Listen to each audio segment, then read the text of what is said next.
2024 চনৰ লোকসভা নিৰ্বাচনত বেয়া ফলাফল দেখুৱাৰ পাছত আৰু 2026 চনত বিজেপি অসমত বিধানসভাত হাৰিব বুলি প্ৰচাৰ হৈ যোৱাৰ পাছত মানুহ যেতিয়া কনভিন্স হৈছে যে এবাৰ বিজেপি হাৰিব, তেতিয়া বিজেপি উদ্বাউল হৈ পৰিছে কেনেকৈ তেওঁলোকৰ হেৰুৱা যিটো ভিত্তি সেইটো ঘূৰাই আনিব পাৰে। তাৰে অংশ হিচাপে তেওঁলোকে অসম চুক্তিৰ 6 নম্বৰ দফা কমিটিৰ প্ৰতিবেদন বা বিপ্লৱ শৰ্মা কমিটিৰ প্ৰতিবেদন কাৰ্যকৰী কৰিব খুজিছে। ৰাজনীতিত বিৰোধী দলৰ ভূমিকা অতি আৱশ্যকীয়। তো ৰাজনীতিত বিৰোধী দলৰ ভূমিকা যিমানেই শক্তিশালী হয় সিমানেই কি হয় আমাৰ সৰ্বসাধাৰণৰ মংগল হয়। তো নমস্কাৰ, স্বাগতম জনাইছোঁ আৰবি ভইচ এণ্ড ব্লগছৰ আজিৰ অন্য এক ৰিয়েকশ্যন ভিডিঅ'লৈ। তো ইতিমধ্যে আপোনালোকে গম পাইছে যে অসম চুক্তিৰ 6 নং দফাক লৈ বিভিন্ন ৰাজনৈতিক দলৰ নেতাসকলে বিভিন্ন ধৰণৰ প্ৰতিক্ৰিয়া প্ৰকাশ কৰি আহিছে। কোনোৱে কৈছে যে এইখন 2026 চনত যি নিৰ্বাচন হ'ব সেই নিৰ্বাচনী বৈতৰণি পাৰ হোৱাৰ এক আহিলা মাত্ৰ। তো চৰকাৰে কৈছে কেনেকৈ, বিৰোধী দলে কৈছে কেনেকৈ। ইতিমধ্যে যোৱাৰ আগৰ ভিডিঅ'টোত বিৰোধী ঐক্য মঞ্চৰ যি সংবাদমেল সেই সংবাদমেলত কিছু অংশ আপোনালোকলৈ আগবঢ়াইছিলো। আমাৰ মুখ্যমন্ত্ৰী ডাঙৰীয়া এই ক্ষেত্ৰত কি কৈছিল সেয়াও আগবঢ়াইছিলো। তো আজিৰ ভিডিঅ'ত আগবঢ়াম যে চৰকাৰৰ সকলো কাম কাজতে সততে মাত মাতি অহা অখিল গগৈ ডাঙৰীয়াৰ কিছু বক্তব্য, দেৱব্ৰত শইকীয়াৰ কিছু বক্তব্য, তেওঁলোকে এই ক্ষেত্ৰত কিমান সুখী কিমান অসুখী, অখিল গগৈৰ ত্ৰুটি আছে, এই সকলোখিনি পুংখানুপুংখভাৱে সংবাদ মাধ্যমৰ আগত প্ৰকাশ কৰিছিল। আৰু ছাত্ৰ নেতাৰ কি বক্তব্য, সেই অনুষ্ঠানত ছাত্ৰ নেতাসকলো আছিল, তেখেতসকলৰ কি বক্তব্য, এই সকলোখিনি সামৰি আজিৰ এই ভিডিঅ'টো। তেনেহ'লে আহক আমি ভিডিঅ'টো আৰম্ভ কৰোঁ। অসম চুক্তিৰ 6 নম্বৰ দফাৰ ওপৰত আমাৰ ন্যায়াধীশ বিপ্লৱ শৰ্মা ডাঙৰীয়াৰ যিখন প্ৰতিবেদন আছিলে, সেই সমিতিৰ যিখন প্ৰতিবেদন, সেই প্ৰতিবেদন সম্পৰ্কে আৰু অসমৰ মানুহৰ কাৰণে ৰাজনৈতিক, সামাজিক, অৰ্থনৈতিক, সাংস্কৃতিক যিটো সুৰক্ষা কৱচ, সাংবিধানিক সুৰক্ষা কৱচ, বিধায়িনী সুৰক্ষা কৱচ আৰু প্ৰশাসনিক সুৰক্ষা কৱচ, এই সুৰক্ষা কৱচবিলাক সম্পৰ্কে মই গভীৰভাৱে, আমি ৰাইজৰ দলৰ সভাপতি হিচাপে মই গভীৰভাৱে অধ্যয়ন কৰি আছোঁ, গভীৰভাৱে গৱেষণা কৰি আছোঁ আৰু সেই সমস্যাবিলাকৰ সমাধান কেনেকৈ সম্ভৱ হ'ব পাৰে তাৰ ওপৰত কাম কাজ কৰি আছোঁ। এতিয়া বিপ্লৱ শৰ্মা ডাঙৰীয়াৰ যিখন প্ৰতিবেদন, তেখেতৰ নেতৃত্বৰ যিখন প্ৰতিবেদন, সেই প্ৰতিবেদনখনে মই ভাবোঁ যে যথেষ্ট কথা কৈছে, কিন্তু অসমৰ সাংবিধানিক ৰক্ষা কৱচ, মাটি আৰু সম্পদৰ ওপৰত সাংবিধানিক ৰক্ষা কৱচৰ কথা কোৱাৰ ক্ষেত্ৰত বিপ্লৱ শৰ্মা কমিটি ব্যৰ্থ হৈছে। প্ৰতিবেদনখনত নায়েই মাটি আৰু সম্পদৰ সুৰক্ষা, যিটো ভাৰতৰ সংবিধানৰ 371 ক অনুচ্ছেদে আমাৰ সমাজলৈ আনিছে। গতিকে প্ৰতিবেদনখনৰ কিছুমান লিমিটেশ্যন আছে। এই প্ৰতিবেদনখন সম্পূৰ্ণ কাৰ্যকৰী কৰিলেও অসমৰ ৰাইজৰ ৰাজনৈতিক, অৰ্থনৈতিক, সামাজিক আৰু সাংস্কৃতিক পূৰ্ণ পৰ্যায়ৰ সুৰক্ষা কৱচ অসমীয়া ৰাইজে লাভ নকৰে। নম্বৰ 1। নম্বৰ 2, বিপ্লৱ শৰ্মা কমিটিয়ে যিখিনি প্ৰতিবেদন দিছে, সেই কমিটিৰ প্ৰতিবেদনৰ মূল ৰাজনৈতিক যিকেইটা কথা, সেই কথাকেইটা মূলতঃ কেন্দ্ৰীয় চৰকাৰে ৰূপায়ণ কৰিব লাগে। কিন্তু এতিয়ালৈকে কেন্দ্ৰীয় চৰকাৰে এই বিপ্লৱ শৰ্মা কমিটিৰ ৰিপৰ্টটো গ্ৰহণ কৰা নাই আৰু কেন্দ্ৰীয় চৰকাৰে এতিয়ালৈকে আমাক একো কথা কোৱা নাই যে এই শৰ্মা কমিটিৰ ৰিপৰ্টটো তেওঁলোকে কাৰ্যকৰী কৰিব নে নকৰে। গতিকে অসম চৰকাৰে বিপ্লৱ শৰ্মা কমিটিৰ কিছুমান কাম ৰূপায়ণ কৰিম বুলি কোৱাটোত আমি অতি উৎসাহী হোৱাৰ কোনো অৰ্থ মই নেদেখোঁ। সেইটো দ্বিতীয় কথা। এতিয়া আমি অসম চৰকাৰক আহ্বান জনাম, কিন্তু এটা কথা ঠিক যে 6 নং দফা কমিটিৰ প্ৰতিবেদন ৰূপায়ণ কৰিবলৈ লোৱা কথাটোক উৎসাহজনক আৰু লোৱা কথাটোক আমি ৰাইজৰ দলে আদৰণি জনাম।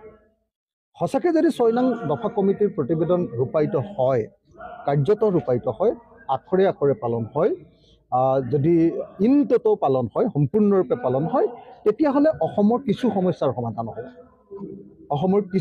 সমাধান হ'ব। আৰু সেইকাৰণে মই অসম চৰকাৰ, ভাৰত চৰকাৰ সকলোকে আহ্বান জনাইছোঁ যে ইনটোটো বিপ্লৱ শৰ্মা কমিটিৰ প্ৰতিবেদনখন ৰূপায়ণ কৰা হওক। এতিয়া বিপ্লৱ শৰ্মা কমিটিৰ কোনখিনি প্ৰতিবেদন অসম চৰকাৰে ৰূপায়ণ কৰিম বুলি কৈছে? বিপ্লৱ শৰ্মা কমিটিৰ সেইখিনি কথা ৰূপায়ণ কৰিম বুলি কৈছে যিবিলাক সাধাৰণভাৱে এখন ৰাজ্য চৰকাৰে প্ৰশাসনিকভাৱে কৰিব পৰা কাম, কোনবিলাক কাম যেনেকৈ ধৰক আপোনাৰ জ্যোতি চিত্ৰবনত পইচা দিয়াৰ কথা কৈছে, সত্ৰবিলাক সংৰক্ষণ কৰাৰ কাৰণে পইচা দিয়াৰ কথা কৈছে, যেনেকৈ ধৰক আপোনাৰ কি কয় শংকৰদেৱ কলাক্ষেত্ৰৰ কাৰণে টকা দিয়াৰ কথা কৈছে। এনেকুৱা ধৰণৰ যিবিলাক প্ৰশাসনিক কাম কাজ, সেই কাম কাজবিলাক অসম চৰকাৰে কৰিম বুলি কৈছে, এইটো ভাল কথা, কৰা উচিত। কিন্তু অসম চৰকাৰে অকল এই কাম কাজবিলাক কৰিলে অসমীয়া জাতিৰ কাৰণে এতিয়াও সাংবিধানিক বিধায়িনী এতিয়াও সুৰক্ষা কৱচ আমি লাভ নকৰোঁ। সেইটো ইম্পৰ্টেণ্ট। যদি সঁচাকৈ অসম চৰকাৰে বা ভাৰত চৰকাৰে সঁচাকৈ যদি অসমীয়া মানুহক সাংবিধানিক ৰক্ষা কৱচ দিব খোজে, তেতিয়াহ'লে ভাৰতৰ সংবিধানক ৰাজ্যক দিব খোজা সাংবিধানিক সুৰক্ষা কৱচ অকল এটা অনুচ্ছেদতে আছে। সেই অনুচ্ছেদটো কি? 371। 371A পৰা 371J লৈকে এই অনুচ্ছেদকেইটাতহে কেৱল আৰু কেৱল এখন ৰাজ্যৰ সাংবিধানিক সুৰক্ষা কৱচৰ কথা লিখি থোৱা আছে। যেনেকৈ ধৰক 371A নাগালেণ্ডক দিছে। নাগালেণ্ডৰ মাটি আৰু নাগালেণ্ডৰ মাটিৰ তলত থকা সম্পদ, তেল, কয়লা, চূণশিল, এই সম্পদবিলাকৰ ওপৰত নাগালেণ্ড চৰকাৰৰ বাহিৰে কোনেও হাত দিব নোৱাৰে, নাগালেণ্ডৰ মানুহৰ বাহিৰে। গতিকে অসমৰ মানুহৰ যদি মাটি আৰু অসমৰ মানুহৰ যদি সম্পদ, ইয়াত থকা তেল, ইয়াত থকা কয়লা, ইয়াত থকা চূণশিল, এই সম্পদবিলাকৰ ওপৰত যদি অধিকাৰ প্ৰতিষ্ঠা হ'ব লাগে, আমাৰ অসমকো ভাৰতৰ সংবিধানৰ 371 ক অনুচ্ছেদত অন্তৰ্ভুক্ত কৰিব লাগিব। আৰু সেইটো কৰিবলৈ হ'লে ভাৰতৰ সংবিধান সংশোধন কৰিব লাগিব। আৰু ভাৰতৰ সংবিধান সংশোধন কৰি অসমক 371 এই অনুচ্ছেদত অন্তৰ্ভুক্ত কৰি দিলে আমি সাংবিধানিক সুৰক্ষা কৱচ লাভ কৰিম। তাৰ পাছত যেনেকৈ ধৰক আসন সংৰক্ষণ, লোকসভা, বিধানসভাৰ আসন সংৰক্ষণ, পঞ্চায়তৰ আসন সংৰক্ষণ। এতিয়া আমাৰ বিপ্লৱ শৰ্মা কমিটিয়ে কৈছে যে অসমীয়া মানুহৰ কাৰণে, অসমীয়া মানুহ মানে এওঁলোকে কৈছে যে 1951 চন, 1951 চনৰ পৰা বসবাস কৰা অসমীয়া মানুহৰ কাৰণে এওঁলোকে আমাৰ বিপ্লৱ শৰ্মাৰ প্ৰতিবেদনে কৈছে যে বিধানসভাৰ আসন, লোকসভাৰ আসন, পঞ্চায়তৰ আসন আৰু পৌৰসভাৰ আসন সংৰক্ষণ কৰিব লাগে। 80% আৰু 70%, 80% সংৰক্ষণ কৰিব লাগে বুলি কৈছে। এতিয়া এই কামটো কৰিবৰ কাৰণে ভাৰতৰ সংবিধানত ক'ত লিখা আছে? ভাৰতৰ সংবিধানৰ আৰ্টিকল 371F-ত ছিকিম ৰাজ্যখনত আছে। ছিকিম ৰাজ্যখনৰ যিটো লেপচা জনগোষ্ঠীৰ লোকসকলৰ কাৰণে তাত আসন সংৰক্ষণ আছে। এতিয়া 371F-ত যদি অসমৰ নামটো সুমুৱাই দিয়ে আৰু অসমীয়া মানুহৰ অৰ্থাৎ 1951 চনৰ আগতে অহা মানুহবিলাকেহে এই কাৰণেহে আসন সংৰক্ষণ হ'ব বুলি লিখে, তেতিয়াহে কেৱল সাংবিধানিক ৰক্ষা কৱচ, নহ'লে বেলেগবিলাক কথা কৈ থকাৰ কোনো মিনিং নাই। তাৰপিছত চাকৰিটোৰ কথা লিখা আছে ভাৰতৰ সংবিধানৰ 371Z। এইটো দিছে অন্ধ্ৰপ্ৰদেশক চাকৰি সংৰক্ষণ দিছে। তো ঠিক তেনেকৈ যদি অসমত চাকৰি সংৰক্ষণ দিব লাগে, অন্ধ্ৰপ্ৰদেশ আৰু তেলেংগানা যেনেকৈ সংৰক্ষণ দিছে, তেওঁলোকক দিয়াৰ নিচিনাকৈ আমাক সংৰক্ষণ দিব লাগে। তো সেই 371Z যদি আমাক অসমক অন্তৰ্ভুক্ত কৰি দিয়ে, মানে 371Zটো ভাৰতৰ সংবিধানৰ অনুচ্ছেদ, আৰ্টিকল। ভাৰতৰ সংবিধানৰ আৰ্টিকলত যদি অসমৰ নামটো ভৰাবলৈ হয়, তেতিয়াহ'লে কোনে পাৰিব? ভাৰতৰ সংসদৰ লোকসভা আৰু ৰাজ্যসভাই, অৰ্থাৎ কেন্দ্ৰীয় চৰকাৰে পাৰিব। কেন্দ্ৰীয় চৰকাৰে যদি সেইটো পাছ কৰি দিব পাৰে, তেতিয়াহ'লে আমি সাংবিধানিক ৰক্ষা কৱচ পাম। এতিয়া সেই সাংবিধানিক ৰক্ষা কৱচ নিদিয়াকে যদি শংকৰদেৱ কলাক্ষেত্ৰৰ কাৰণে অকণমান পইচা, সত্ৰবিলাকৰ কাৰণে অকণমান পইচা, আমাৰ বিহু বা বাগৰুম্বা বা অন্য কোনোবা জনগোষ্ঠীৰ সাংস্কৃতিক অনুষ্ঠানবিলাক পাতিবৰ কাৰণে ডিষ্ট্ৰিক্ট লেভেলত যদি এটা অডিটৰিয়াম খুলি দিয়ে, তেতিয়াহ'লে অসমীয়া জাতিৰ কিমান প্ৰকাৰৰ উন্নতি হ'ব, আপোনালোকে কি পৰ্যায়ৰ উন্নতি হ'ব আপোনালোকে নিজে কল্পনা কৰি চাওক। কথাটো বুজিছেনে?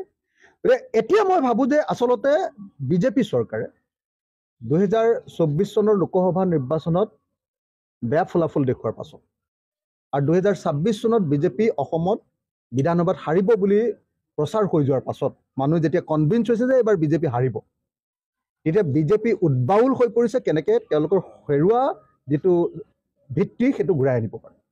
তাৰে অংশ হিচাপে তেওঁলোকে অসম চুক্তিৰ 6 নম্বৰ দফা কমিটিৰ প্ৰতিবেদন বা বিপ্লৱ শৰ্মা কমিটিৰ প্ৰতিবেদন কাৰ্যকৰী কৰিব খুজিছে। মই ভাবোঁ যে আচলতে এইটো তেওঁলোকৰ ইলেকশ্যনৰ এজেণ্ডা।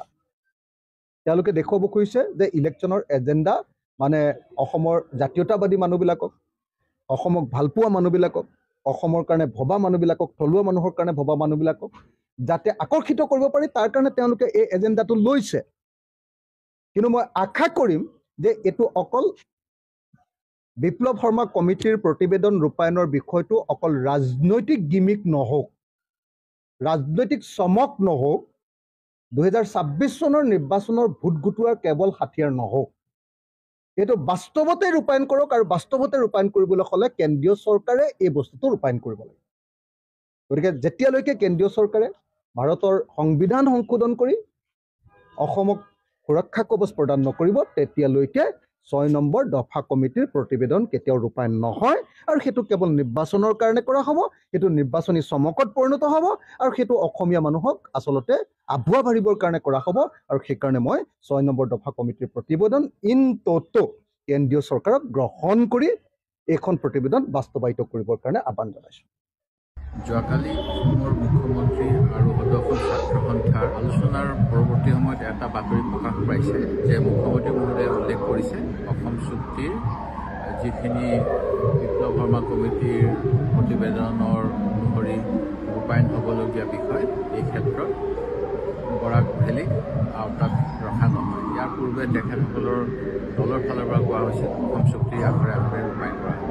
এতিয়া মূল কথাটো হ'ল অসম চুক্তিৰ 5 নং দফাত লিখা আছে 1971 চনৰ 24 মাৰ্চৰ পিছত কোনো লোকে যদি অসমলৈ আহিছিলে অবৈধভাৱে তেখেতসকল বিদেশী নাগৰিক হ'ব লাগিব। কিন্তু নাগৰিকত্ব সংশোধনী আইন অনুসৰি এতিয়া 2014 চনৰ 31 ডিচেম্বৰলৈকে অহা লোকসকলেও ভাৰতীয় নাগৰিকত্ব পাব আৰু অসমত বসবাস কৰিবৰ যোগ্য। ইয়াৰ যোগেদি ইতিমধ্যে অসম চুক্তিৰ আত্মা ভাৰতীয় জনতা পাৰ্টীয়ে হত্যা কৰিছে। তাৰপিছত এতিয়া মুখ্যমন্ত্ৰী মহোদয়ে বিপ্লৱ শৰ্মা কমিটিৰ প্ৰতিবেদনৰ আওতাৰ পৰা বা অসম চুক্তিৰ আওতাৰ পৰা বৰাক উপত্যকাক বাহিৰত ৰাখিবলগীয়া বুলি ক'বলৈ অধিকাৰ পালে এই কথা অসমৰ ৰাইজে নিশ্চিতভাৱে জানিবলৈ বিচাৰে।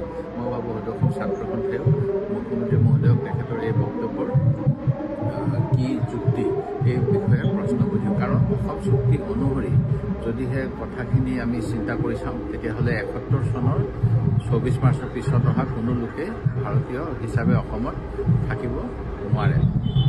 সেয়ে মই অনুৰোধ কৰিম অসমৰ মুখ্যমন্ত্ৰী ডাঙৰীয়াক তেখেতে নিজৰ খুচিমতে যেন অসম চুক্তিৰ কোনখিনি দফা ৰূপায়ণ কৰা হ'ব, কোনখিনি কৰা নহ'ব এই কথাবিলাক নকয়।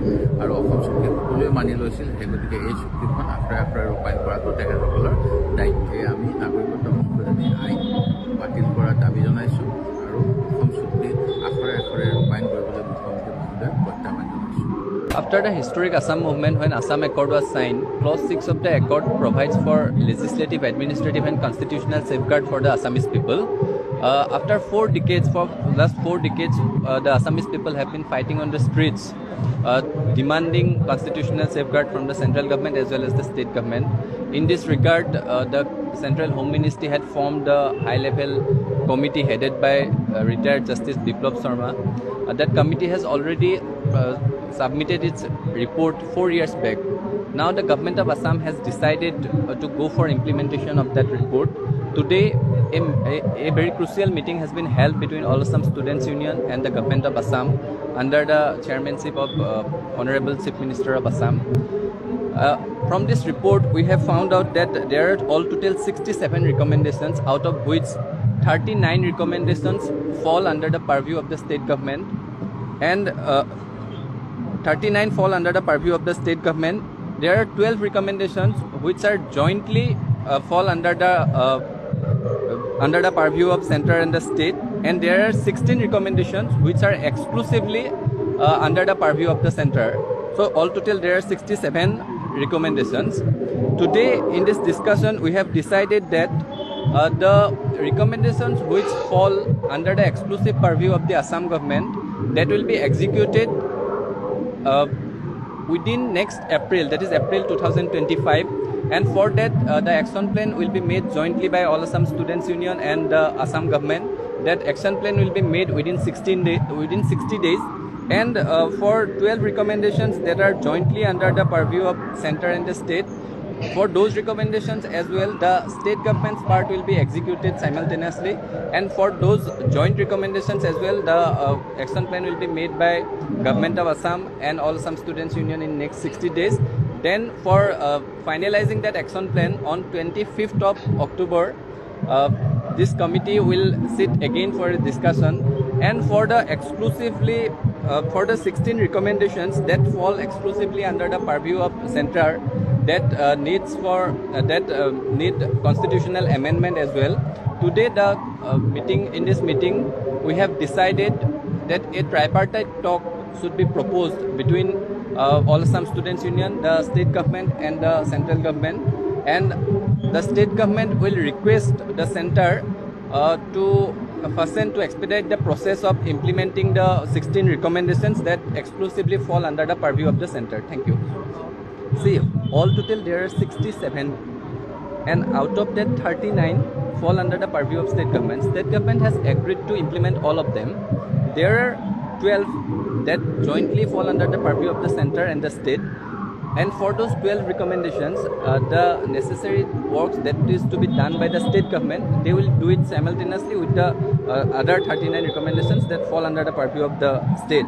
For those 16 recommendations, they will request the center to expedite the process of implementing them. And we have resolved as well that there should be a tripartite talk between All Assam Students Union, the state government and the center, so that we can come on a common consensus on those 16 recommendations, some of which even need constitutional amendments. So there is no confusion in this regard. 1971 is the base year for deciding Indian citizenship, not for Assamese. Because for the rest of the country, the base year for determination of illegal foreigners is 1948, 19th of June.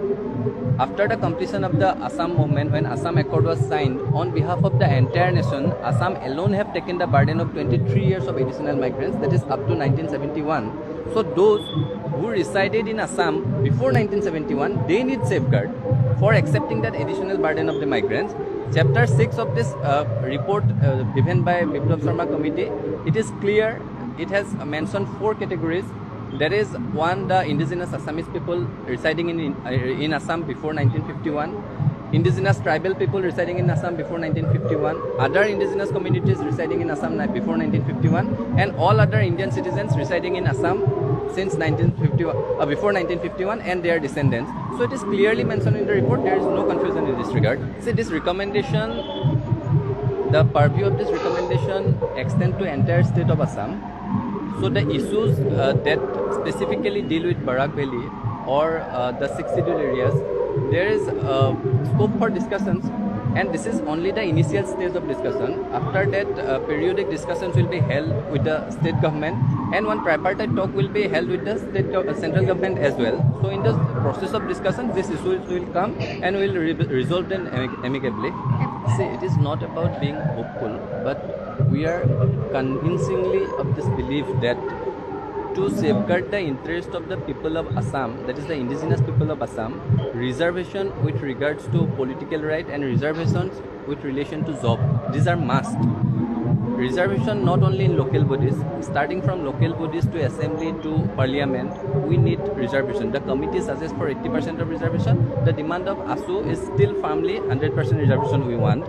And for jobs as well, not only in jobs of Assam government, but also central, semi-central, PSUs, private sectors. In all those sectors, we need reservation for the indigenous people of Assam. And it is very clear in this report who are indigenous for the purpose of seat reservation. It is mentioned in chapter 6, that is the definition of Assamese.